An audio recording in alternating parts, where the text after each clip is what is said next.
6,500 buyers entered the Toronto market last month, and the homes they wanted, there are fewer of them than at any point in the last year. A couple reached out to me last month. They own a 2-bedroom condo downtown. They've been watching the market since January, waiting for one more rate cut, one more dip. By the time they called me, that semi they'd been watching had 4 offers. It sold over asking in under 1 week. Every headline right now says the same thing. Prices are falling, and they are. But underneath that headline, something else is happening. More buyers, fewer listings, and the gap between those two numbers closing faster than most people realize. I pulled every number from TRREB's May report, and let me show you what the data actually says. Last month, over 6,500 homes sold across the GTA. That is 6% more than May of last year. Now, here's the number that matters more. New listings dropped over 18%. Almost a fifth fewer houses came to the market compared to last year. And active inventory, it fell 13%. Let that sink in for a second. More people are buying. Fewer people are selling. That is a market that's tightening, regardless of what the price headline says. The sales to new listing ratio sits about 35%. That is still buyer's market territory. Anything below 40% means there are more homes available than there are buyers. So you still have leverage as a buyer. But 3 months ago, that number was lower. 6 months ago, it was lower still. The trend is moving in one direction. Months of inventory across the GTA, it's about 4.8 months. That's a balanced market. A balanced market is 4 to 5 months of inventory. We're right like in the middle almost, teetering towards buyers. So it's not a panic. It's not a fire sale, but not a buyer's paradise either. So Bank of Canada's overnight rate sits at 2.3%. Prime is at 4.5%. Rates have come down a lot from the 5% peak. And buyers, they're responding. That 6.3% jump in sales, that's real demand re-entering the market, not investors, not flippers. Regular buyers who waited for lower borrowing costs are now making moves. And here's what I want you to pay attention to. Sales volume lead price by 3 to 6 months. It always has. When more people start buying and fewer people start listing, competition, it increases. And when competition increases, prices follow. They have not followed yet, but the conditions are setting up. If you have been watching the market, waiting for the right signal, the activity data is your signal. Buyers who sat on the sidelines are now in the market. That changes the dynamic for everyone. Now, let me show you something most people are missing. Semis across the GTA, they're selling at 102% of list price. That means on average, they're selling above asking, and they're gone in about 20 days. Attached and row houses, they're selling about 100% of list price and 24 days on the market, right at asking, moving at a reasonable pace. Detached homes are at 98%, 25 days. Slight discount to asking, a little more time on the market. Now look at the other side. Condo townhouses, they're at 99%, 32 days. Condos are at 97%, sitting for 34 days. 2 different markets are running at the same time. The freehold market, especially semis and townhouses, it's tightening.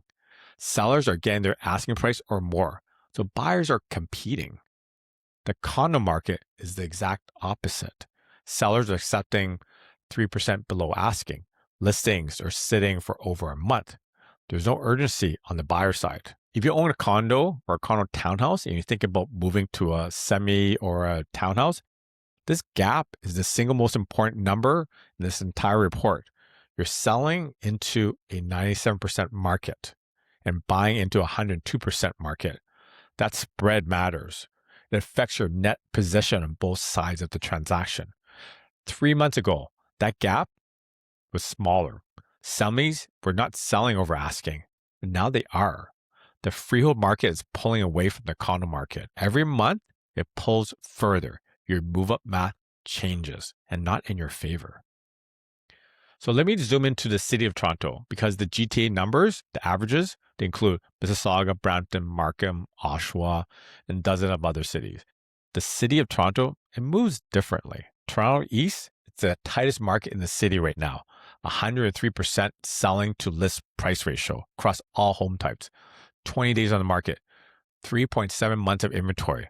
That's approaching a seller's market. And you drill down into the semis specifically, it is even more aggressive. Semis in East End, they're selling at 110% of list price. Average time on market is 13 days.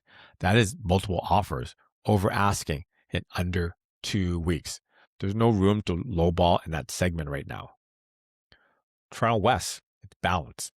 100% selling to list ratio, 26 days on the market, 4.4 months of inventory. Buyers still have room to negotiate, but listings are not sitting the way they were 6 months ago. The West End has historically moved slower than the East. Right now, that is actually working in the buyer's favor.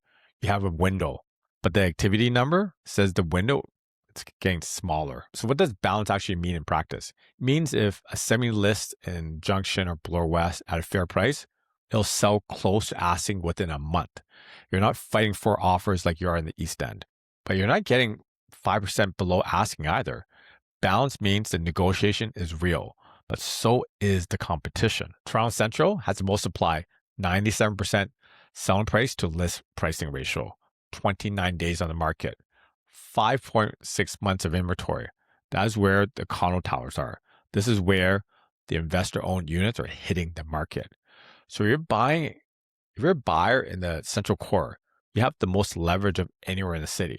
But keep in mind, Central's softness is driven largely by the condo segment.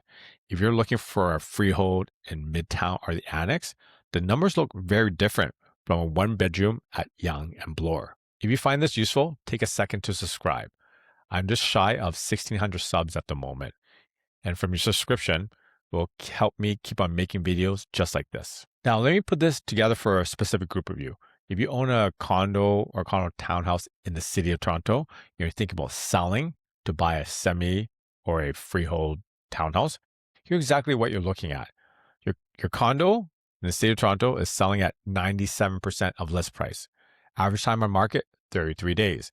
The semi you want, 105% of list price. Average time on market, 17 days. The freehold townhouse, 103%, 20 days on the market. So your condo is sitting. The house you want is gone in 2 weeks. You're selling into the slowest segment of the market and buying into the fastest. That's the squeeze. Let me put a dollar figure on that. So if your condo is listed at $650,000 and sells at 97%, you're walking away with $630,000, almost $20,000 less than your list price. Now that you semi that you want, let's say it's listed at $1 million. It sells at 105%. So you're paying $1,050,000. So that's $50,000 over asking. The spread between what you lose on the sale and what you overpay on the buy keeps on adding, and that gap keeps on going. And some of you that have been watching my channel for a while, you know that I've been talking about the gap. The gap was small a few months ago. Now it's getting bigger between what you own and what you're going to buy. And it's not just a Toronto thing. It's across the GTA. The same pattern holds. Freehold is tightening. Condos are soft. The further into the year we go, the wider this gap got. Now, does it mean you should panic? No. Does it mean the window has closed? No. But it does mean the window is narrower than it was back in January and narrower than it was in March. Every month that new listings keep dropping and sales keep climbing, your leverage as a condo seller gets smaller. And the competition you face as a house buyer gets bigger. So the practical takeaway is this. If you're serious about making this move in 2026, the data says sooner is better than later. Not because of panic, because of math. The trend lines are not moving in your favor. All right, the number everyone wants to know. What is the average price? The GTA average selling price in May of 2026 is $1,069,000. That's down 4.6% from May of last year. Let me break that down by property type. Detached homes across the GTA are at 1.3 mil. down 4.7% from a year ago. Semis are $1,060,000, down almost 3%. That's the smallest price drop of any housing type. A year ago, the average semi was just shy of 1.1. That means a semi has come down roughly $31,000 on $1 million asset. That's a small rounding error. And semis are already selling over asking. So that 2.9% gap, it's closing. It's probably going to disappear by the end of the year. Townhouses are at about 840,000, down 7%. That's the biggest drop. Condos are at 639,000, and that's down 6.4%. So yes, prices are lower than they were last year. If you bought a home in May 2025 and checked your value today, you'll see a decline. But now take everything I just showed you and layer on top of those prices. Sales are up 6%. New listings dropped almost 19%. Active inventory is down 13%. Semis are selling over asking. The East End is in bidding war market. Months of inventory is tightening towards balance. So the price headline says one thing. The activity data says the opposite. And in real estate, activity leads. Prices follow. Always. $1,060,000, that's the number today. The conditions that create it are already changing. What the number looks like in 3 to 6 months depends on whether the trend I just showed you continues. And right now, every single one of them is pointing in the same direction. That couple I mentioned earlier, we found them as semi 2 weeks later. They moved fast, had their financing locked and got it done. They stopped watching the headlines and start reading the data. That made the difference.